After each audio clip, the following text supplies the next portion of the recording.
I'm back this week, and we have a lot to talk about. South Jersey playoffs, District 1 semifinals, all next on Varsity Voice presented by SFBN.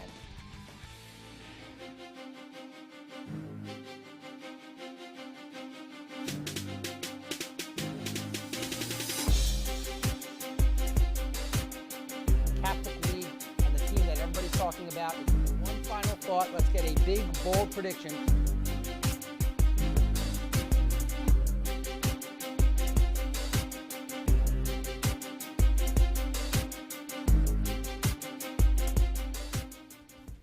Welcome to another edition of Varsity Voice presented by SFBN. I'm your host, Ari Bluestein, and to my left, Mike Samsel. And Mike, thanks so much for filling in for me last week. I appreciate it. Not a problem at all. Glad to see you're feeling better. Yeah, I'm feeling a little better. Glad to be back. And we've got a lot of playoff football to talk about. And we've got Mark Trible from the Courier Post joining us here to talk some South Jersey playoffs. Mark, thanks for coming back. Hey, thanks for having me back. We'll start at the top, Group 5, the top seed, Toms River North. And we've talked about them on this show before, and they just crushed Middletown South on the Comcast network earlier this year. Are the Mariners the favorite in this group? I think they have to be. They won it last year. They bring back a lot of their offensive playmakers. When you look at the way that they won it last year, they did it with a little bit of defense. And this year, it's all offense. But I think the Mariners have to be the team you pick to go through it again.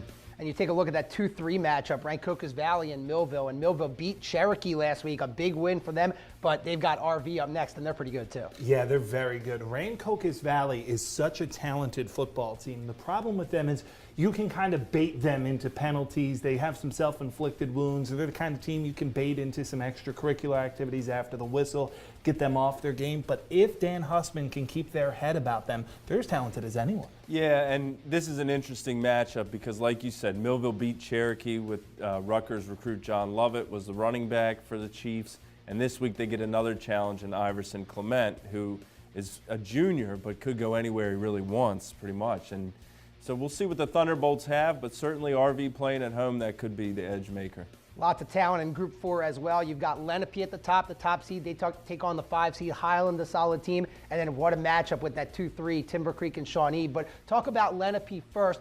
They're always a solid team. What do they have this year to potentially win this group? Well, JoJo Kellum's the running back. He's been great. Really where it starts for them and where it ends for them is on the lines. They're big. They have enough kids to where those kids don't play two ways. Their defensive line is great. They stop the run and they can run the ball. And in high school football, as you guys know, I mean, that's all you got to do. Yeah, really. And Timber Creek and Shawnee, I mean, Timber Creek doesn't really, I mean, they run the ball, but they've got a heck of a quarterback in Devin Leary. They can certainly pass the ball, and Shawnee's going to have their hands full. Yeah, they absolutely are. And the thing I really like about this Timber Creek team is that quarterback, Devin Leary. A lot of times when you get into the playoffs, you need a dependable quarterback or you need a dependable defense. Devin Leary is not a guy where you're just, hey, get the ball to your skill position guys. This is a quarterback you can depend on to make big clutch throws. Yeah, he throws timing routes. He can do it all. He can hit any pattern, any route.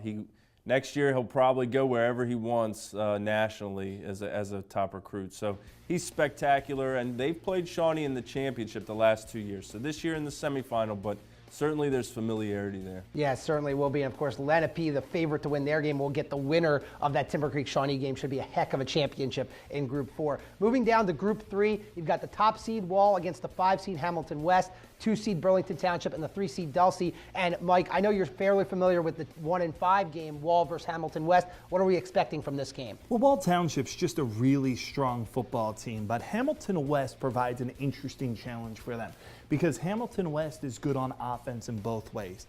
They got their first playoff win in a while, 26-12. They scored the upset in round 1. And what I like about Hamilton West is their quarterback, Ezekiel Patterson. He's really come on strong throwing the football as of late. And the running back, Reggie DeMonch. Bengals linebacker Jason DeMonch played there at Hamilton West. Well, now his little brother Reggie is there. Oh, wow. And little brother Reggie is doing some things as well at the linebacker position and at the running back position. He's incredibly tough to bring down. Hamilton West can play a ball control style game, and that can make things difficult for Wall. And now the other matchup, Mark, is Burlington Township against Delsey. And Delsey, they've won this group quite a few times. And in my mind, even with Wall as the number 1 seed, I still think Delsey is the favorite, even though they started slow this year. Yeah, it's never a bad pick to pick the Crusaders. They've won it 4 years in a row. They run the wing. They run the wing T as well as anybody in South Jersey and maybe in the state. But Burlington Township, they certainly have talent. Everett Wormley's a Rutgers recruit at wide receiver. And then don't sleep on the best name that I've come across this year in Servon Wigglesworth on the defensive line. The Falcons have talent, and they'll make it close. Now, Group 2, we kind of called this a couple of weeks ago when you were on the show, Mark. West Deptford and Collingswood, they did battle in the regular season, and now they get matched up again as the 1 and 4 seed in Group 2. Are we going to see the same result that we saw a couple of weeks ago, or is it going to be different? What do you think? It's tough to pick against West Deptford when they've won 19 in a row against Collingswood, but Collingswood is certainly the team that can play them toughest. Coach Clyde Folsom of West Deptford said they were the toughest team that they'd played after they beat them by 2 touchdowns 2 weeks ago. So if anybody could do it, it's probably Collingswood. And Collingswood likes to run that triple option wing T type of offense as well. And that's exactly what you need to do, is keep this dangerous West Deptford offense off of the field. Collingswood, I'm not sure if they will beat West Deptford or not, but they have everything you need to beat them. Now, the other matchup in Group 2, Cedar Creek and Willingboro. But finally, I wanted to move down to Group 1. Woodbury and Salem is the 1-4 matchup, and the 2-3 is Paulsboro-Pennsville. Now, Salem is a team that I know that you're familiar with, Mark. Tell us about them, and do they have a chance to beat Woodbury in this game? I think they absolutely have a chance, and even as the 4 seed, I would peg them as the favorite. Amani Justice on defense has been great for the Rams all year, and Jonathan Taylor, their running back, will run at Wisconsin next year. In the first round, they put up 50 points. They won by 44, 45. And Taylor, he hit 2,000 yards rushing for the season, 5th consecutive game with 200 yards. So there's not a better player in that bracket than Jonathan Taylor. And when you're dealing with small schools like the ones in Group 1, sometimes that's the difference. Well, certainly a lot of great playoff football in South Jersey. Should be a lot of fun this weekend. Mark Trible, thanks for joining us today. Thanks for having me back. We'll be back with more here on Varsity Voice, presented by SFBN. Hi, I'm Tommy Green, former pitcher for the Philadelphia Phillies. When I was in high school, it was very important to me to show scouts what I could do. My friends at Payroll Service Solutions are huge supporters of high school sports and the Sports Fan Base Network. If you're a small to medium-sized business in need of a payroll company, contact Payroll Service Solutions. Not only will they take care of you, they will continue to support the community. For more information, contact Payroll Service Solutions at 215-624-0922 or 866-PAY-EASY.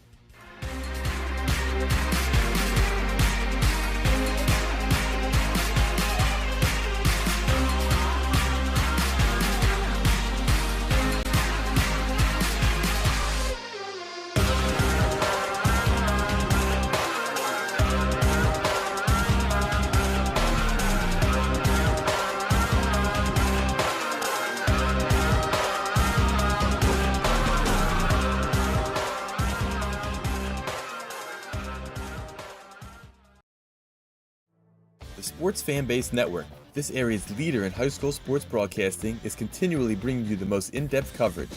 Join us for Varsity Voice every Thursday on TCN and CSN, where we'll have interviews with players, coaches, writers, and more, plus analysis, highlights, and a variety of features on major topics in the Delaware Valley high school sports community. Tune in every Thursday at 6 p.m. on TCN and 11:30 on CSN for the best and only high school sports show around, Varsity Voice, presented by SFBN. Welcome back. Normally in November, you think about high school football playoffs and their intensity. Well, there's another highly competitive sport that really doesn't get a lot of coverage. Here's more from Episcopal Academy.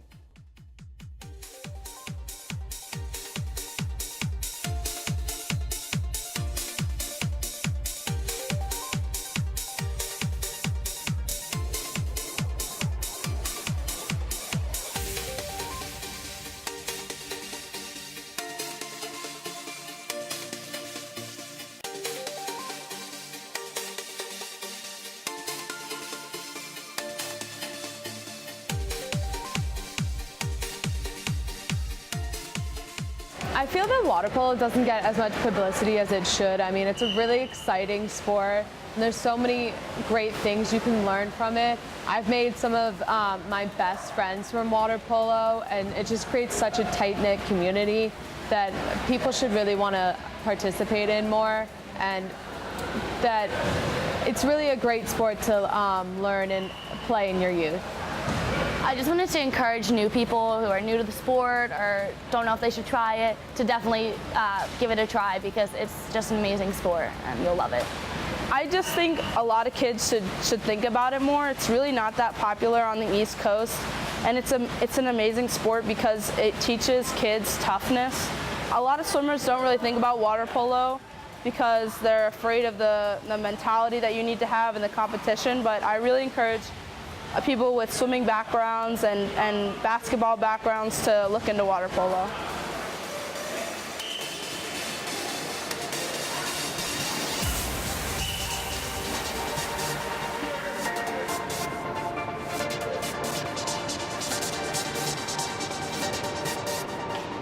Water polo is a great sport. It's a combination, we would say, of basketball and soccer.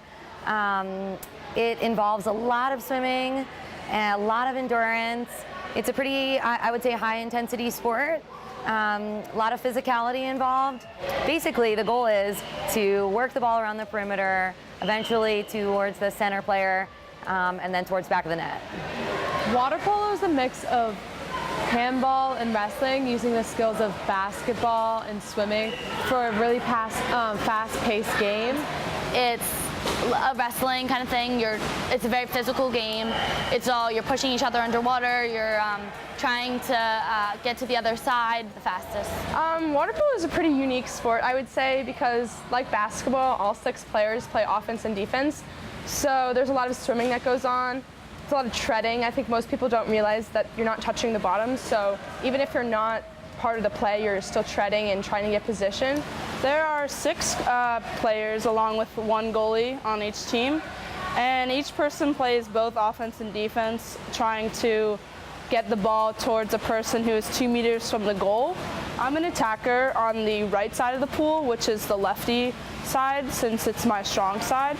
So I am very dynamic. I play a lot of defense, a lot of offense. I also do the swim-offs. When the ball is placed at the middle of the pool, I swim to get it. I'm an attacker, so we play at the 5 meters. It's 5 meter from the goal. And it's an offensive position, and then when you switch back to defense, you're also at the 5 meters and you're playing defense on the player. And it's basically the outside of the goal. As a utility, you are in the field, which is like in the pool, and you're not goalie. And you do a lot of driving, which is you're driving to a different position, you're moving a lot, trying to get the best angle for a goal. I'm a center defender, so when you set up on offense, there's 6 players. 5 are around the perimeter in like a horseshoe. There's 1 in the center, and that's called the center, and when we're on defense, I guard. And then when we swim up the pool to play offense, I'm at the point, so the 3 position, and it's really fun because a lot of the plays we do, I get to direct the play, and I look for who's open, I look for drives, it's fun.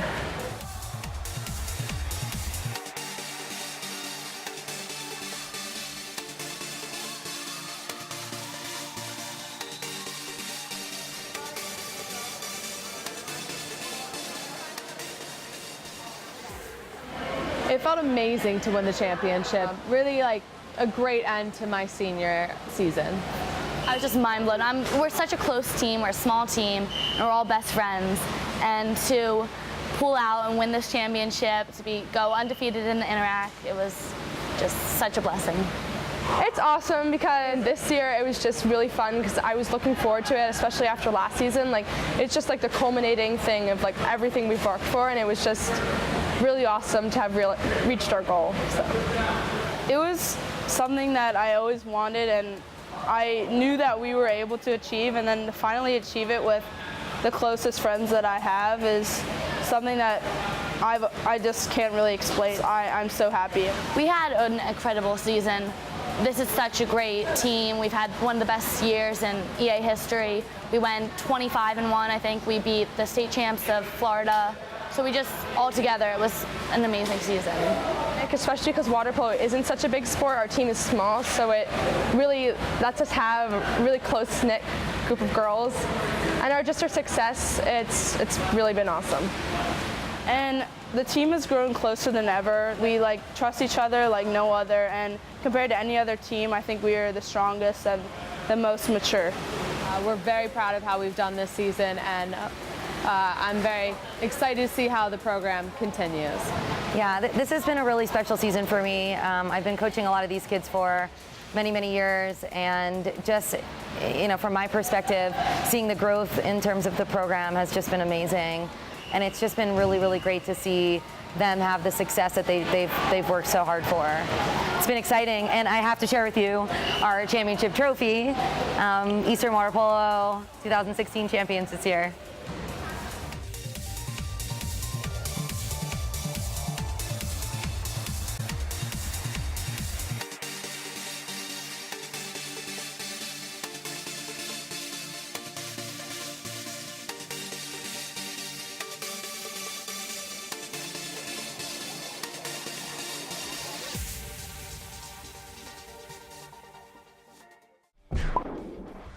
Hey, you. Who, me? Yes, you. Do you like pro sports? Yeah, Do you like college sports? of course. Do you like high school sports? I guess. Maybe you just don't know much about them. Hey, voice in the sky. Huh? Where can I go to learn more about Philadelphia area high school athletics? Just watch Varsity Voice every Thursday on TCN and CSN.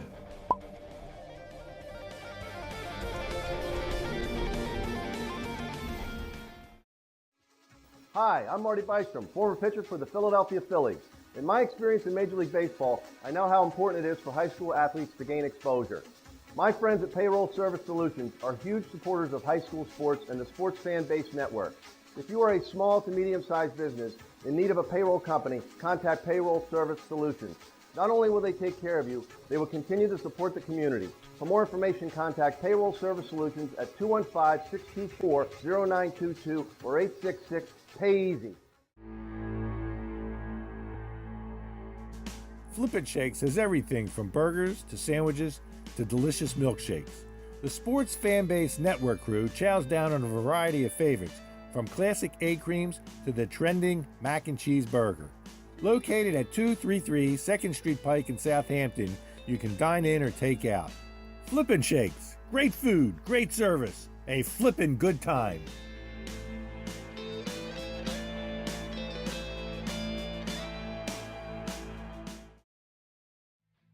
Welcome back to Varsity Voice, being flanked by the dynamic duo of Jen Wielgus and Drew Markol. Great to have you with us. And Drew, what an upset on Friday night. We've been picking against Garnet Valley since this tournament started, but 42-14 they go into Heartbreak Ridge and beat Neshaminy. That was an absolute shock. Like, after seeing Garnet Valley, need a miracle to beat CB South the week before in the first round, to go again on the road as a 10th seed to Neshaminy and hang 42 on them was remarkable. That's just.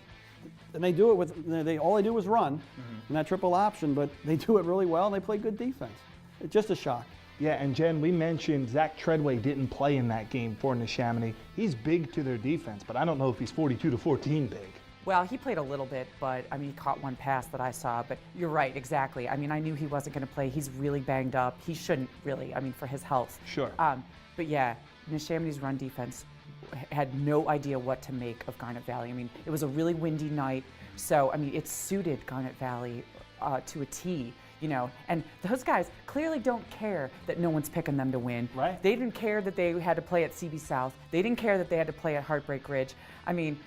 For a 10 seed, they've got a lot of poise, a lot of confidence right now, and Perk Valley's no slouch. They've got a great offense, but they've also got a defense that's a bit of a question mark. So I don't know if I'd pick, I would pick Perk Valley in the next round, but Garnet Valley, sleeper team. Yeah, it's going to be a fun game coming up on Friday night. We take a look at the Final Four. We have North Penn and Coatesville. We also have Perk Valley and Garnet Valley at the bottom half of the bracket. Drew, let's start up top with North Penn and Coatesville. Should be a great one on Friday night, but that's going to be an uphill battle for Ricky Ortega, a freshman quarterback, to walk into Crawford Stadium and win. It is, Mike, but you look with the father-son, his father's the head coach, so that kid's been around the team forever, and they're home watching film. Last year we had the Upper Dublin with the Stovers, the father-son, and they won a district title beating North Penn. At this point of the season, I don't think that matters as much. I think Coatesville comes in, they can run it, they can throw it just like North Penn. Can they score on that North Penn defense? We'll see, but I think what they bring, and they bring a ton of team speed, which North Penn also has. It'll be a great game, and the weather will be fine, which is going to help both teams because they throw it a lot.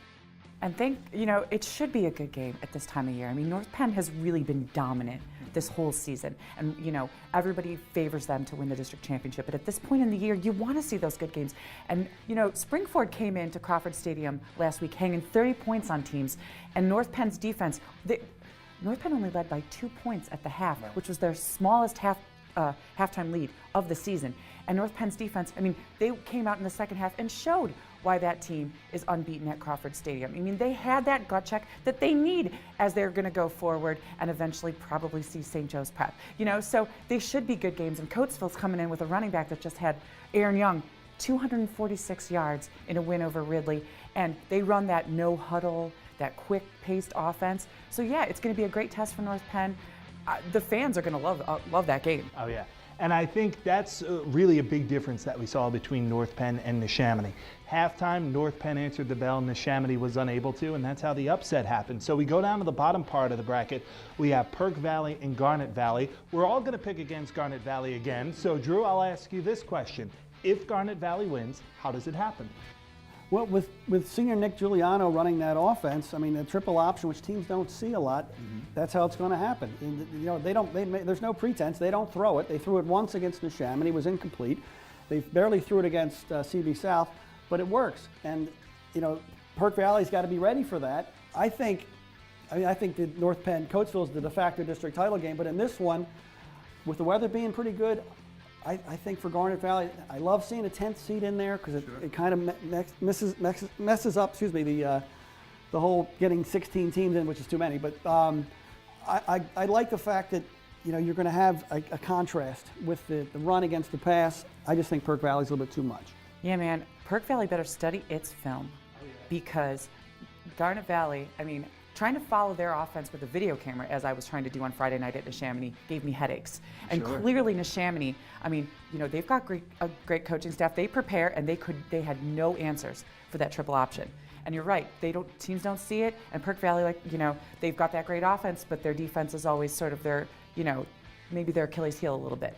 So Garnet Valley's got a chance. And that's what I think is going to make that a great game. How do you slow down a potent offense? You keep them off the field. That's what Garnet Valley has the ability to do. Drew, let's move down to 5A. We got the Final Four in 5A as well. Springfield, Delco, Westchester, Henderson, Marple, Newtown, and Academy Park. What are you looking for?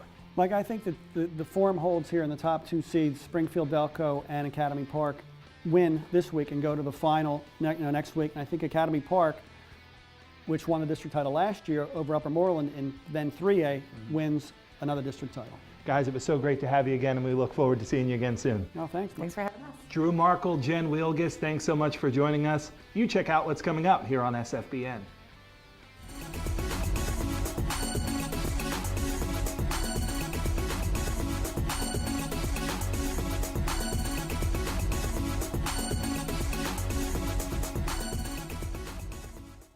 Well, now it's time to make some picks, and Mike, I'm here in studio to make predictions this week. So you ready to go? Let's do it. All right, so we've got the two semifinals in District 1. Both should be phenomenal games. Let's start with North Penn and Coatesville, the 1 seed versus the 4 seed. I'm going to go with North Penn in this game. This is a prediction that I've actually gotten right so far, the rare one.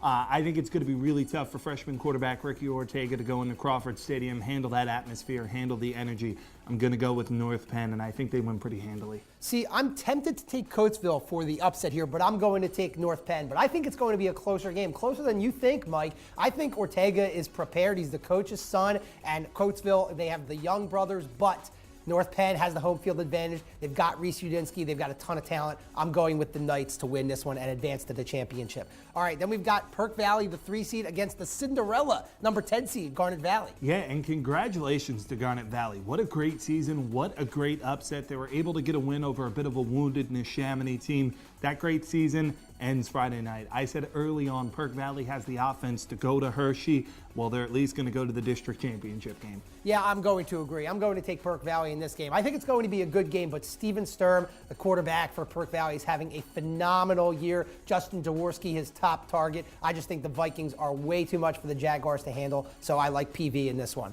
All right, in South Jersey, a ton of great games going on. I just wanted to pick one, though, to make our picks on. I want to go with Group 5, the 2-3 seed semifinal, Rancocas Valley and Millville. I like Rancocas Valley in this game. On paper, they should win if they're able to keep their head about them. Their great running back, Iverson Clement, named after another famous Iverson in this city, Allen Iverson. AI had some big games. I think IC is going to have a big one as well. I think RV is very talented, but for some reason, I like Millville. I don't know if it's the Mike Trout factor or the fact that they beat Cherokee, who usually wins this group. I just think Millville, it's kind of their season, and I see them getting to the championship game with the win over RV. But we shall see what happens. All these games should be phenomenal. And Mike, thank you as always for joining me here on Varsity Voice. Thanks for having me. Check out our highlight of the week. The highlight of the week is brought to you by Vantage Insurance and Financial Services. With over 40 years of experience, Vantage will work closely with you to find the best coverage for your auto, health, life, homeowners, and business insurance. Vantage puts clients first, and they'll do what it takes to ensure your future through the proper protection. We welcome the opportunity to add you to our family. Yards in one play. Make it 7-6 as they kick off. It's a short one. Garreau takes it from his own 20-yard line, has some running room across the 35, goes to the 40, and he's off to the races. Garreau, 30, 20, 15, 10, and he answers right back. Patrick Garreau, this time on the kickoff after Kip DeVoe scores on an 80-yard touchdown, takes it right back.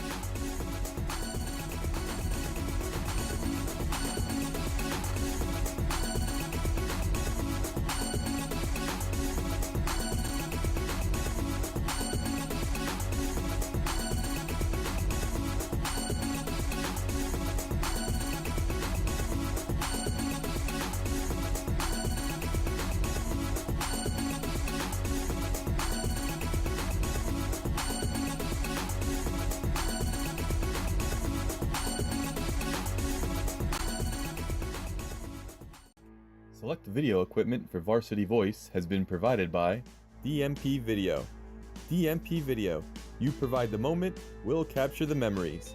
For more information about our videography services, please go to our website at www.dmpvid.com.